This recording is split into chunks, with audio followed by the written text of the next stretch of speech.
everybody. Welcome to Tree Doctors. I'm your host, John Passmore. We're on a ferry between Darena, Missouri and Hickman, Kentucky. We're going to Hickman to look at some really big trees over there. Stick around. Tree Doctors begins right after these messages.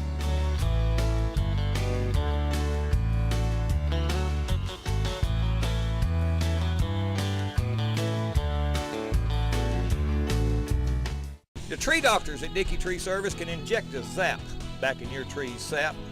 Contrary to popular belief, the root system of a tree continues to grow during the wintertime.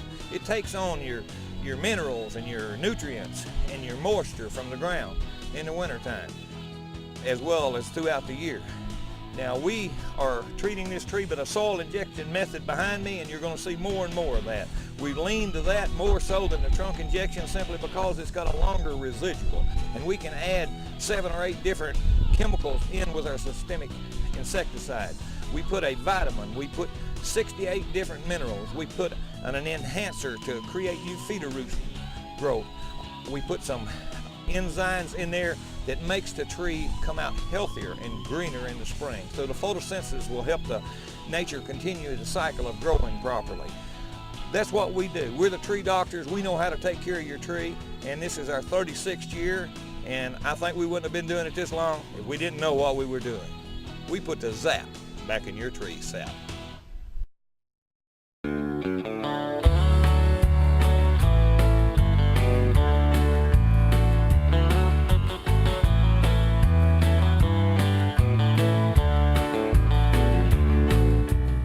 Up and down the waterways, there's some big old cottonwood trees.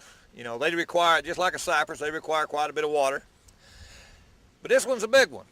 This one's sitting on the banks of the Mississippi River in Missouri. And it's the cottonwood tree. This tree is well over 100 years old and probably live on a whole lot more than that. But give a tree just a little bit of space to grow, right amount of water, and some care, they can get big. I thought you'd appreciate seeing a big cottonwood tree like this. I'm here just outside of Jonesboro where a new house was recently constructed, and here with me is Dr. Tedder. Dr. Tedder, when did y'all construct this house? That's about 3 years ago. And when you called me in this past summer, this large oak here behind me, it was, the leaves had already turned on it, and it gone too far. Just couldn't turn it back around. But Dr. Tedder had me treat these others in the yard before they got to this shape. And did you kind of see the tree going downhill, Dr. Tedder? Just happened real quickly as far as we could tell. All of a sudden we looked up and the leaves were turning brown. Yes, sir. You got a beautiful place here, and you hadn't done anything once you built the house. You didn't do anything to the trees after or before that, did you? No, we haven't been fertilizing the trees. Right. He's got a beautiful yard. What's the deal with this bale here, Dr. Tedder? Well, that's an old steam engine locomotive that my dad got the bell from and gave it to my son because he was into trains. So it's an old bell from a train. You have an interesting yard. We're going to move around, and I'm going to talk to you a little bit about some trees on the other side and some neat stuff you did in your architecture of your home. Okay. Me and Dr. Barry Tedder have moved around to the back of his residence. When y'all laid this out, Dr. Tedder, did y'all do the plans, or how did this work? Yeah, we had an architect do it and a landscape designer to help us place the house on the land so that we would have a good view from every room, and that it took advantage of all the natural nature that was around here, the trees and how the land fell off, so that we could, have the most enjoyment of the nature around us. Yes, sir, and it works too. He's got a walkway going to his front door with this stream actually flowing underneath it, and it's a very soothing, relaxing water garden he's got going on here, and then he's taking very good care of to not damage the trees. And like I said, he had us treat every tree here he has in his yard, and hopefully in the spring I'll come back and our viewers can see what they look like after trees been treated, as opposed to the ones right next to them in the woods. You can actually see a visible difference once you go to that trouble to taking care of it. And Dr. Tedder, you keep this running year-round? Yeah, it runs year-round. It's a recirculating pump that Marty Bennett put in, and Even in the winter when it freezes, you'll have ice over it, but there's water running underneath the ice. It's really kind of neat looking in the winter. Oh, I bet it is, and still the same soothing effect, except you got to look at it through glass. Is that right? Yeah, just about. Yeah, I understand. Well, I want to thank you for taking a minute and talking about your trees with us, and if you'll let us, we'll come back in the spring and talk to you some more. Okay, thank you. I'm here in Cruttersville, Missouri, and here with me is James Strickland. And James, you remember how long your folks have lived here a long time. Bud and Frida lived here for a long time before your father passed away, and you remember this tree just about every day coming to work, didn't you? Every day. Every day. It's been here a good while. Yeah, it has. And you have any idea how old this tree is? It was a pretty good sized tree when I was born. I'm 53 now, so it's no telling how old this tree is. Well, you remember well when this tree was treated in about 35 years ago. About Yeah. 35 years ago. It's treated, and it's still in real good shape. Yeah, it is really doing well. And what do you do here in Cruttersville, James? I'm retired now. You're retired. Your son took over the business. He's in what business he in? Construction. That's right. A very good carpenter too. A good crew. Still goes by the name Strickland Brothers, I believe. Is that right? I believe it does. Yeah. All righty. Well, I want to talk to you about this great tree here sitting on the property line, James, and we'll keep an eye on this. Maybe in another 50 years, somebody else will be talking about this thing. I imagine it'll be here another 50 years. I'm here at Dexter at the home of Billy and Linda Wright, and it's an old home here. And tell me a little bit about what was going on with your tree, Mr. Wright, when you called me in. Well, the limb fell across the neighbor here, across through the power lines, knocked out all the power. And we didn't know it wasn't windy, there was not a storm going on or anything. And of course, it had to block off 2 blocks here to cut the power. You couldn't get access here. And no apparently reason, just sounded like a sonic boom, scared everybody to death in this area here. And like I say, the limb itself is larger than most trees. So the power company was here, telephone company, cable company. They worked about 11, almost midnight, from like 5:30 or 6:30, and took about 6 hours to get everything removed where the people get in their driveway here. It was blocking my neighbor's driveway and everything. Yes, sir. And Mr. Wright had called us in, and this one half of the tree, the part that broke, it was all splintered here. And you was kind of wondering about what to do with the tree at that time, wasn't you? Right, sir. We wanted to save the tree if possible, and I wanted an expert to look at it that could, rather than cut it down, if we could save it, that's what we wanted to do, because the historic home, where this is a number 4 historic home in Dexter, over 100 years old. Yes, sir, and I would venture to say that this tree is thereabout or a little older. I think you told me when you counted the rings just on that one side of that branch. How many rings you count there? On that one limb that broke, there's like a little over like 80 to 83 rings in that one limb. Yes, sir. That wouldn't be a true count because that's just a portion of the tree. And tell me about a little bit about your house here. How long have you lived here? We've lived here for 25 years. We moved here in 1978. It was a home Mr. and Miss Broyles belonged to her father, one of the early settlers here in the banking business. And like this home, several of these homes here were built by one of the businessmen and landowners here for his daughters. Each one of them built a home. This is one that this was the time was from the centennial from 1873, 1973 was a number 4 early home. There were 3 others along here designated, and that's what this sign comes from that you're seeing here, dated 1873, 1973. They had a centennial here then. Yes, sir. And what I told Mr. Wright, he had, most people know we don't do much cutting, but in the tree surgery part, we do a little of it, and we treated the tree to keep it from having insect problems, and so it would, we used a soil injection method and to make it put on new feeder roots to compensate for all this damage that went to it. And then after we clear cut his splintered area, because the splinters was quite high in the tree, and after you looked at it after we was done, what do you think of it, Mr. Wright? Oh, greatly improved, and it looks more uniformity to it.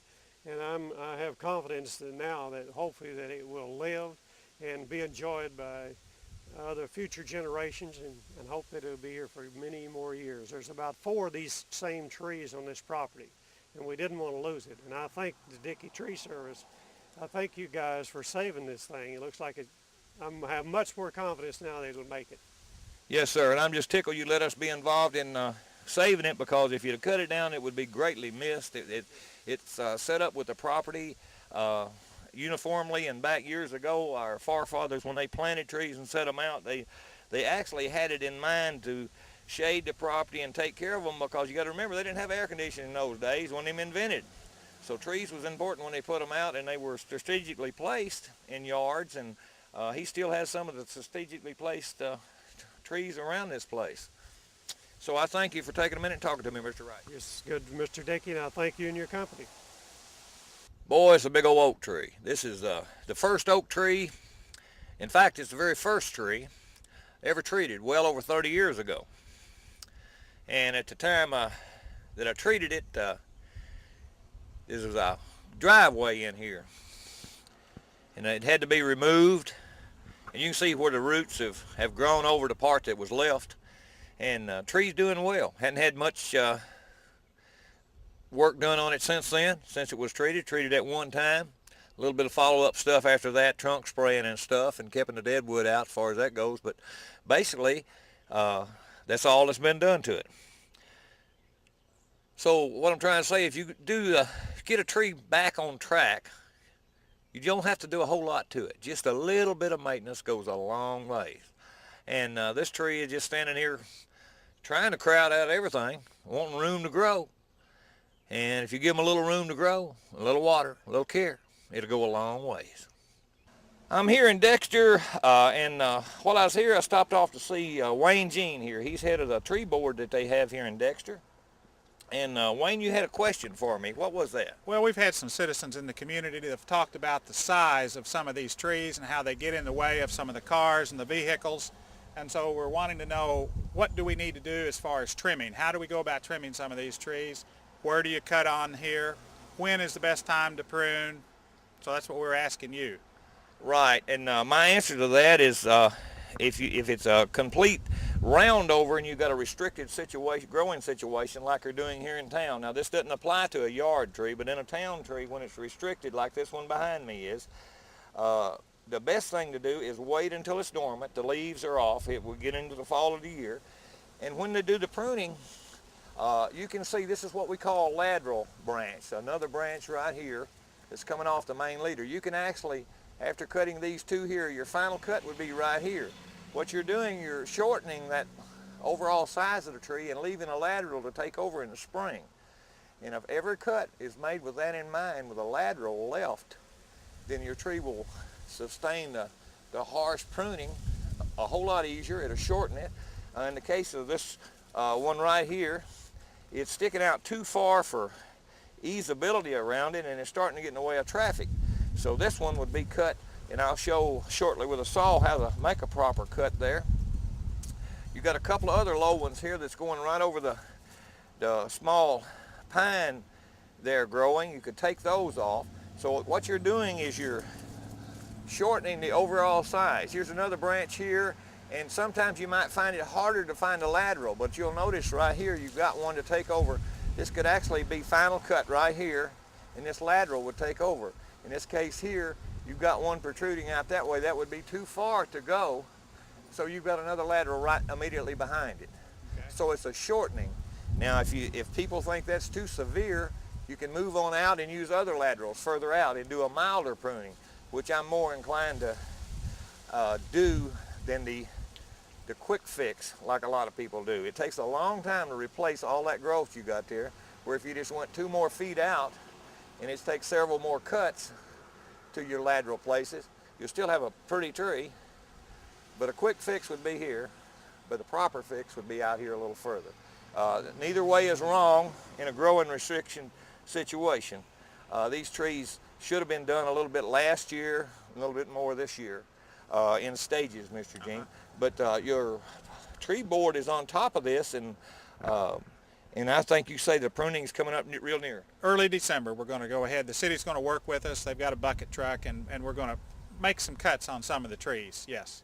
Yes, sir, and if they need me to, there's never a charge for me to tell what I think at the time, but I think he's got the general gist of what I was talking about, and I'll show the viewers here shortly after through, Mr. Jean, how to make a proper cut on that branch there. That'd be great. I had to dust the cobwebs off the saw, but I'm fixing to show you how to end up with a final trunk cut on a branch. And it'll be back here at the branch collar. I will be leaving a portion of this branch collar because that's what compartmentalizes and closes over. You never cut slick with a tree. You leave a little bit of the branch collar. You take that extra second before you make the final cut. But most importantly, you'll see me cut it out here first a couple of times to lighten up the load before the final cut's made. There'll be a stub about just a few inches long here before I make the final cut. The reason being is that it doesn't tear when you cut this piece off. So I'm gonna lay the microphone down and crank this saw up and cut this limb off.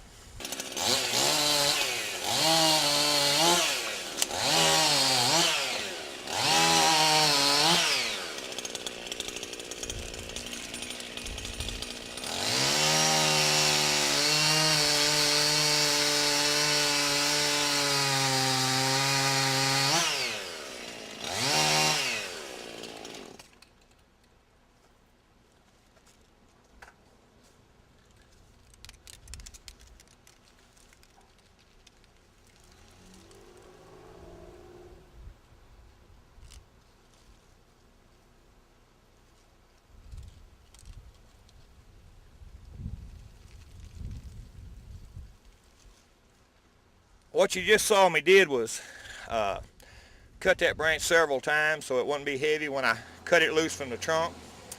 And you can see I preserved a little bit of this branch collar.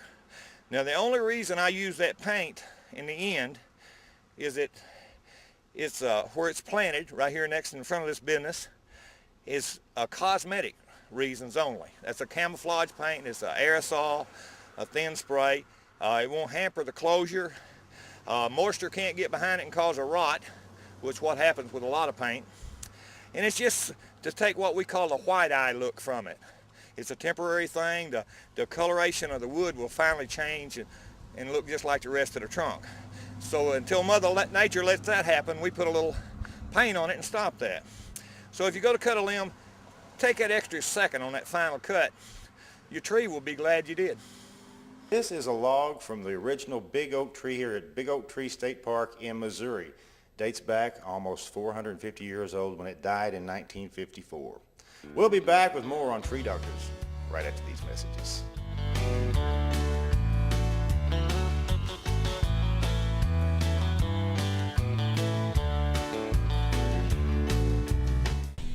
It's not hard to see what's wrong with these trees. They're being treated systemically with soil injection. We're putting down a systemic insecticide, the vitamins and the minerals and the nutrients that the tree needs to continue the cycle of growth that it needs. The winter time when you would think that the tree has stopped growing, that's just an old wives' tale. Your trees is putting on new feeder roots during the dormant season, and that's the time to put the chemical down to take care of these insects. So you'll see a great tree in the spring. You don't have to wait for your tree to be going downhill before you call us. Keep that in mind when you look at your trees. If you had a problem tree during the past year, you might want to correct that. That's what we do. We're the tree doctors. This is our 36th year. We put the zap back in your trees, sap.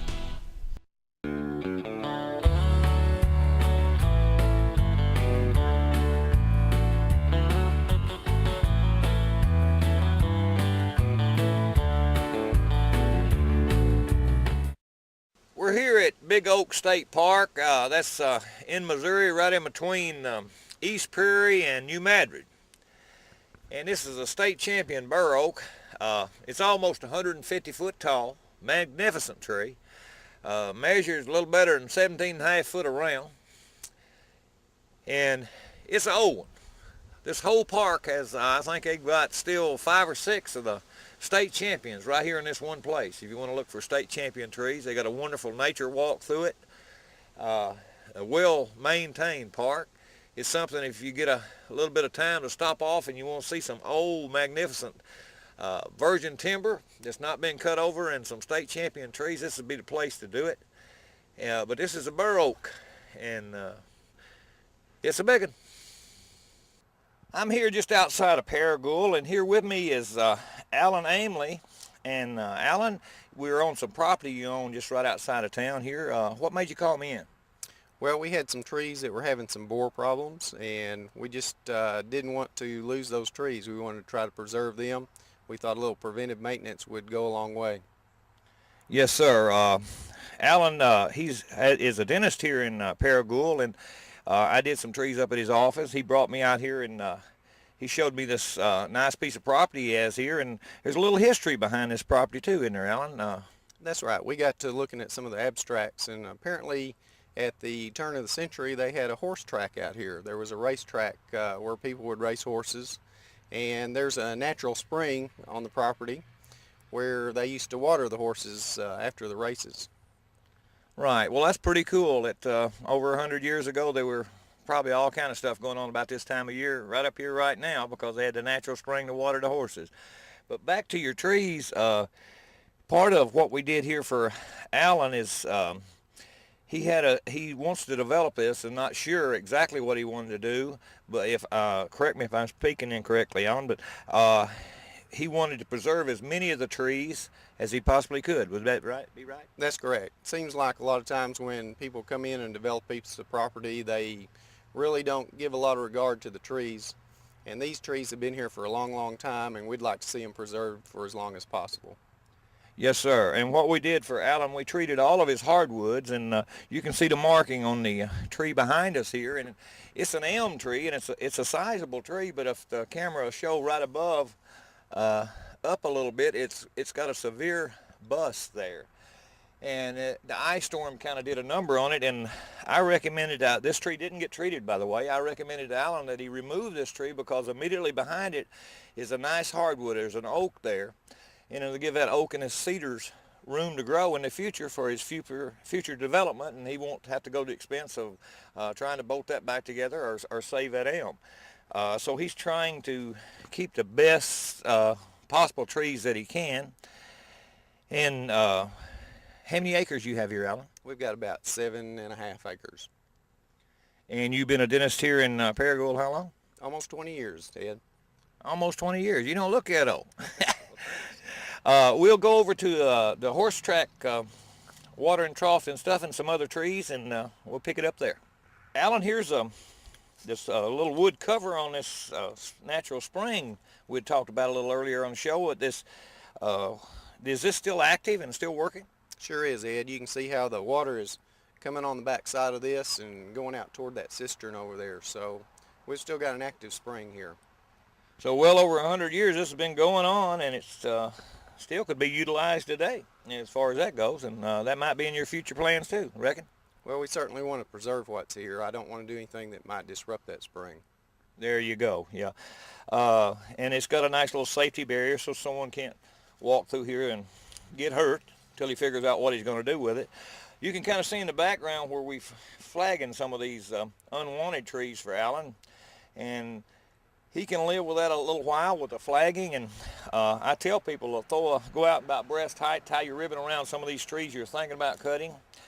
And to change your mind, it's simple, just pop that off of there. But live with that at least 2 or 3 weeks. Know what you're going to do, and then turn somebody loose on it. If you can't do it yourself, hire someone and say, I want the ones with the ribbons cut without tearing stuff up. And that's more or less what we're trying to get started here. And Alan's got some big trees here. Do you know the age of any of your older ones, Alan? No, I don't. I have no idea. I know that this one right here is probably 150, 200 years old. It's a big oak. I was going to say that this one was probably the main reason that the horses come to the spring and to cool off, and after the races right under this majestic oak tree here. And we're going to move around over and we're going to talk a little bit about this oak tree. Okay. We just had John kind of turn the camera around. We just stepped a few feet from where we were talking, and Alan, this is a big, nice oak tree, isn't it? It's a beautiful oak, Ed. This is part of the reason that Alan called us in to preserve not only the history, but some of these trees that him or I, either one, will not live to see one come and go like this. Hopefully come and stay is my phrase, I like to put it. And we're going to make that happen. And maybe in some future point in time when Alan gets a little bit of this underbrush and stuff cleared, and he's talking about, tell me about what you were talking about a walking trail in here. Well, we thought that it might be good to put a trail around the perimeter where we could walk and hike and have a little exercise in this area. Right, and you had told me earlier that you're you're big in the Scouts and that, aren't you? That's right. We have worked with the Boy Scouts for many years and worked with them in the past on trail projects. My son just finished an Eagle project out at Crowley's Ridge State Park where we were working on one of the trails out there. That is super. That might be something that you put in the back of your mind. You might get them involved here to give them a little place to have a weekend getaway to let you help them. They help you clean this up a little bit. Yeah, that sounds like a good idea, Ed. Alan, where we are here, this is 135 right behind the cameraman there in front of us, and behind us is Highway 49. Is that right? That's right. Oh, this is an ideal piece of commercial property, and here right amongst all this commercial property is a large maple tree, and Alan had me treat this tree also, and this is a multiple stem maple. It's one of the largest I've seen around here, isn't it? It's a good sized tree. Yes, sir, and at some point in time, I think Alan knows that if he does develop this, the tree might have to go, but until that decision is made, he's wanting to take care of it up until that time, is a statement he made to me. And so for other people that's developing a site, what I'm trying to say is they'll take care of what you got, your better type trees, weed out your weaker, damaged, problem trees, and that cuts your expense, makes it easier to take care of, and it helps with decision making, don't you think, Alan? I think so, Dad.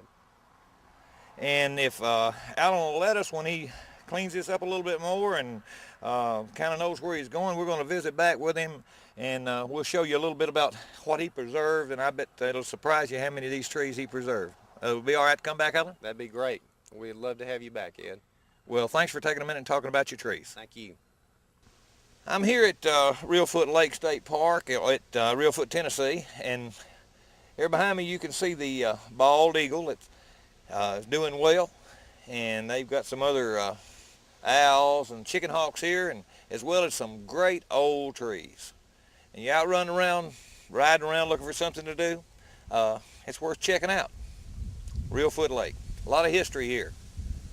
You know, cypress trees like a lot of water, and when they get too much water, they put out these knees so the tree can get the air and keep from just suffocating herself out. That's why a lot of cypress, you see the wide buttress of the trunk, is because they're putting out extra support because the ground is wet around them, and extra roots to hold them. And that's the story of the cypress knees. This is called knees that you see protruding out here because this water level here comes up quite a bit. And these are old trees, and that's how you get your cypress knees. Thank you for joining us for Tree Doctors today. And remember, if you have an old tree or an unusual tree, why don't you give us a call? We'll come by and look at it. Remember, Tree Doctors is on KAIT every Saturday and Sunday mornings at 6 o'clock. If you have any questions, you can always go to dickeytree.com or call the number below. We'll see you next time for the next edition of Tree Doctors.